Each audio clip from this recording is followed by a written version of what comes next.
Bonjour, je m'appelle Jacinthe Monplaisir et je viens vous présenter la recherche Nos communautés avec.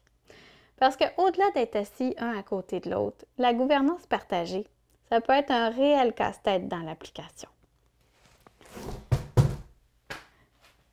Je fais partie d'un comité de 10 co-chercheurs terrain qui se sont vraiment posé la question comment on fait pour être assis tous autour de la table, mais que les opinions soient considérées de façon égale et que tout le monde puisse avoir vraiment une pleine participation autour de la table et que ces gouvernances-là soient viables dans le temps.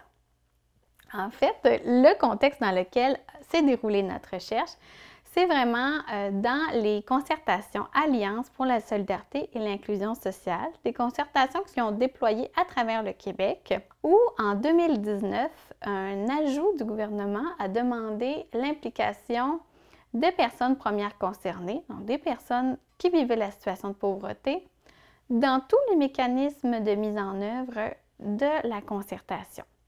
Donc, au Bas-Saint-Laurent, il y a eu vraiment un engouement pour l'inclusion et on a décidé dans certaines concertations locales d'inclure jusqu'à 50% de personnes qui vivaient la situation de pauvreté et l'exclusion dans les comités, dans les tables ou vraiment dans les assemblées des partenaires.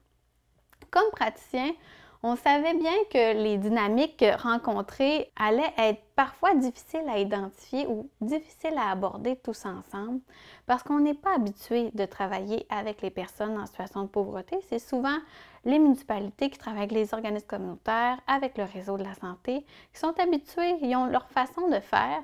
Et là, d'impliquer un nombre significatif, vraiment, là, il y avait des nouvelles dynamiques et on voulait comme recherche entendre vraiment les acteurs citoyens, les acteurs en intervention et les acteurs traditionnels de concertation, vraiment de façon à avoir leur point de vue, consolider leur savoir collectif en faisant plusieurs rencontres, puis ensuite développer une réflexion croisée sur l'application de la gouvernance partagée.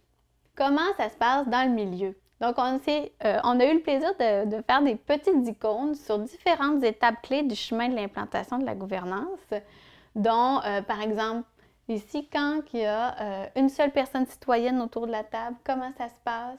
Comment on fait pour se comprendre?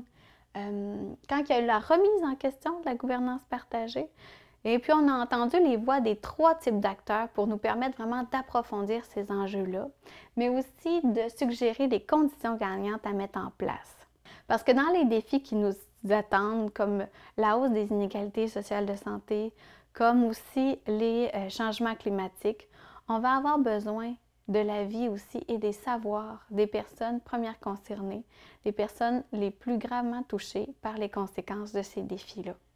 Ces savoirs-là nous permettent souvent de mettre en place des solutions beaucoup plus adaptées aux besoins des personnes sur le terrain, des réalités vécues et aussi nous permettent d'avoir des idées innovantes qui sortent de ce qui est pensé traditionnellement.